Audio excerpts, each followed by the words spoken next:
S, ನಿಮ್ಗೆಲ್ಲ ಗೊತ್ತೇ ಇದೆ, ನಟ ನಿರ್ಮಾಪಕರ ಮೇಲೆ ಐಟಿ ದಾಳಿ ಪ್ರಕರಣಕ್ಕೆ ಸಂಬಂಧಪಟ್ಟಂತೆ ಐಟಿ ತನಿಖೆ ಬೆನ್ನಲ್ಲೇ ಈಗ ಮತ್ತೊಂದು ಸಂಕಷ್ಟ ಎದುರಾಗ್ತಾ ಇದೆ. ಐಟಿ ತನಿಖೆ ಬೆನ್ನಲ್ಲೇ ಫೀಲ್ಡ್ಗಿಳಿತಾ ಇದೆ ಇಡಿ ಇಲಾಖೆ, ಜಾರಿ ನಿರ್ದೇಶನಾಲಯ.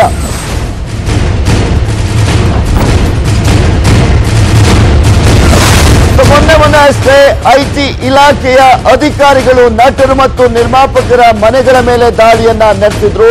ಇದೇ ಸಂದರ್ಭದಲ್ಲಿ ಐಟಿ ತನಿಖೆಯ ಬೆನ್ನಲ್ಲೇ ಈಗ ಫೀಲ್ಡ್ಗಿಳಿತಾ ಇದೆ ಇಡಿ ತಂಡ, ಅಂದ್ರೆ ಜಾರಿ ನಿರ್ದೇಶನಾಲಯ. ನಟ ನಿರ್ಮಾಪಕರ ಬುಡಕ್ಕೆ ಕೈ ಹಾಕಿದೆ ಇಡಿ. ಐಟಿ ನಂತರ ಇಡಿ ಇಲಾಖೆ ಈಗ ಡ್ರಿಲ್ಲಿಂಗ್ ಮಾಡುವಂತಹ ಸರದಿ ಬಂದಿದೆ. ಇಲ್ಲಿ ಜಾರಿ ನಿರ್ದೇಶನಾಲಯದಿಂದ ತನಿಖೆಯನ್ನ ನಡೆಸಲು ಮುಂದಾಗಲಾಗಿರುವಂತದ್ದು. ಸೊ ಈ ಮುಖಾಂತರ ಇಲ್ಲಿ ನಟರು ಮತ್ತು ನಿರ್ಮಾಪಕರಿಗೆ ಮತ್ತೊಮ್ಮೆ ನಡುಕ ಶುರುವಾಗಿದೆ.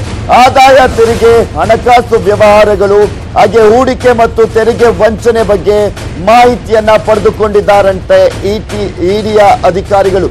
ಎನ್ಫೋರ್ಸ್ಮೆಂಟ್ ಡಿಪಾರ್ಟ್ಮೆಂಟ್ ನ ಅಧಿಕಾರಿಗಳು, ಅಂದ್ರೆ ಜಾರಿ ನಿರ್ದೇಶನಾಲಯದ ಅಧಿಕಾರಿಗಳು. ಇಲ್ಲಿ ಪ್ರಮುಖವಾಗಿ ಸಿನಿಮಾದಿಂದ ಹಣ ಗಳಿಸಿ ಬೇರೆಡೆ ಹೂಡಿಕೆಯನ್ನ ಮಾಡ್ತಾ ಇರೋದ್ರ ಬಗ್ಗೆ ಅವರು ಮಾಹಿತಿಯನ್ನ ಕಲೆ ಹಾಕಿರುವಂತದ್ದು.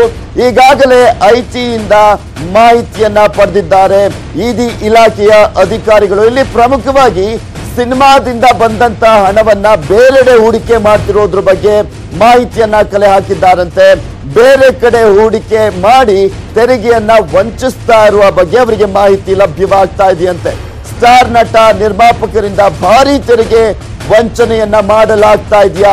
ಯಾಕೆಂದ್ರೆ ಇಡಿ ತಂಡ ಎಂಟ್ರಿ ಆಗಿರುವಂತಹ ಹಿನ್ನೆಲೆಯಲ್ಲಿ ಈ ಎಲ್ಲಾ ಪ್ರಶ್ನೆಗಳು ಕೂಡ ಈಗ ಎದ್ದೇಳ್ತಾ ಇರುವಂತದ್ದು. ಯಾಕೆಂದ್ರೆ ಇಲ್ಲಿ ಪ್ರಮುಖವಾಗಿ ಈಗಾಗಲೇ ಪ್ರಾಥಮಿಕ ಮಾಹಿತಿಯನ್ನ ಕಲೆ ಹಾಕಿದೆ ಇಡಿ.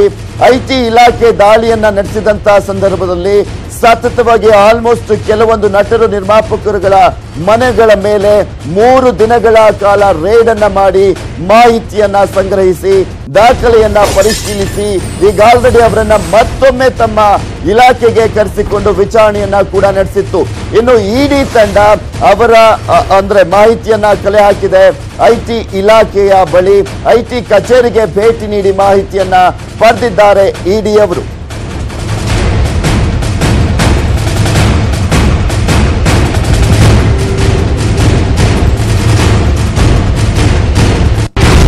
ಇದರ ಬಗ್ಗೆ ಮಾಹಿತಿಯನ್ನ ನೀಡ್ತಾರೆ ನಮ್ಮ ಪ್ರತಿನಿಧಿ ಮುನಿರಾಜು. ನೇರ ಸಂಪರ್ಕದಲ್ಲಿ ಜಾಯ್ನ್ ಆಗ್ತಾ ಇದ್ದಾರೆ ಡೆಸ್ಕ್ ನಿಂದ. ಎಸ್ ಮುನಿರಾಜು, ಇಲ್ಲಿ ಐಟಿಯ ಬಳಿಕ ಇಡಿಯ ಸಂಕಷ್ಟ ಯಾವ ರೀತಿಯಾಗಿ ಎದುರಾಗ್ತಾ ಇದೆ ನಟರು ಮತ್ತು ನಿರ್ಮಾಪಕರಿಗೆ?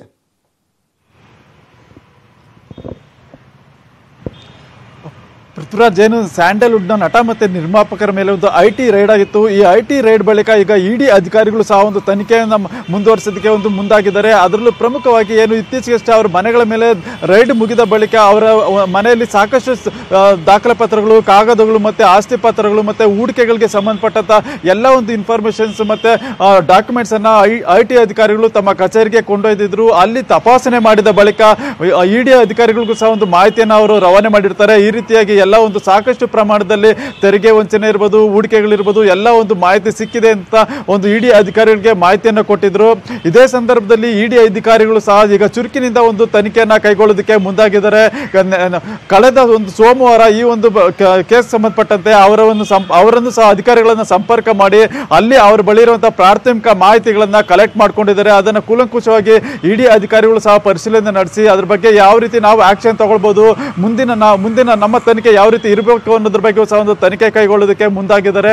ಅದರಂತೆ ಈಗ ಇಡಿ ಎಂಟ್ರಿಯಿಂದ ನಟ ಮತ್ತೆ ನಿರ್ಮಾಪಕರಿಗೆ ಈಗ ಮತ್ತೊಂದು ಸಂಕಷ್ಟ ಎದುರಾಗೋದ್ರಲ್ಲಿ ಸಂದೇಹವಿಲ್ಲ. ಮತ್ತೆ ಅದು ಆದಷ್ಟು ಬೇಗನೆ ಇಡಿ ಅಧಿಕಾರಿಗಳು ತನಿಖೆಯನ್ನು ಕೈಗೊಂಡ್ರೆ ಯಾರ್ಯಾರ ಮನೆಯಲ್ಲಿ ಏನೇನು ಸಿಕ್ಕಿತ್ತು ಮತ್ತೆ ಎಷ್ಟೆಲ್ಲ ತೆರಿಗೆ ವಂಚನೆ ಮಾಡಿದ್ದಾರೆ ಮತ್ತೆ ಅವರ ಹೂಡಿಕೆಗಳು ಏನು ಅನ್ನೋದ್ರ ಬಗ್ಗೆ ಒಂದು ತನಿಖೆ ಆಗುತ್ತೆ. ಆ ನಂತರ ಇದರಲ್ಲಿ ಯಾರು ಹೆಚ್ಚಿನ ಮಟ್ಟಿಗೆ ಬೇರೆ ಬೇರೆ ಕಡೆಗಳಲ್ಲಿ ಹೂಡಿಕೆ ಮಾಡಿ ತೆರಿಗೆ ವಂಚಿಸಿದ್ರು ಅವರಿಗೆ ಖಂಡಿತ ಇಡಿ ಅಧಿಕಾರಿಗಳಿಂದ ಮತ್ತೊಂದು ಶಾಕ್ ಅಂತೂ ಕಾದಿರುತ್ತೆ. ಎಸ್ ಮುನಿರಾಜು, ಇಲ್ಲಿ ಪ್ರಮುಖವಾಗಿ ಸಾಕಷ್ಟು ಏನಾದ್ರೂ ವಂಚನೆ ಮಾಡಿದ್ರೆ ಅಲ್ಲಿ ಐಟಿನೇ ಅಲ್ಲಿ ಪ್ರಮುಖವಾದಂತ ನಿರ್ಧಾರ ಏನ್ ಆಕ್ಷನ್ ಅನ್ನ ತಗೊಳ್ಬೇಕು ಅದನ್ನ ತಗೊಂಡಿರೋದು. ಆದ್ರೆ ಇಲ್ಲಿ ದೊಡ್ಡ ಮಟ್ಟದ ಅಕ್ರಮ ಕಂಡು ಬಂದಿರೋದ್ರಿಂದಲೇ ಇಡಿ ಎಂಟ್ರಿ ಆಗಿರೋದು ಸ್ಪಷ್ಟವಾಗ್ತಾ ಇದೆ. ಸೊ ಬಂಧನ ಆಗುವಂತ ಸಾಧ್ಯತೆ ಏನಾದ್ರೂ ಇರುತ್ತಾ?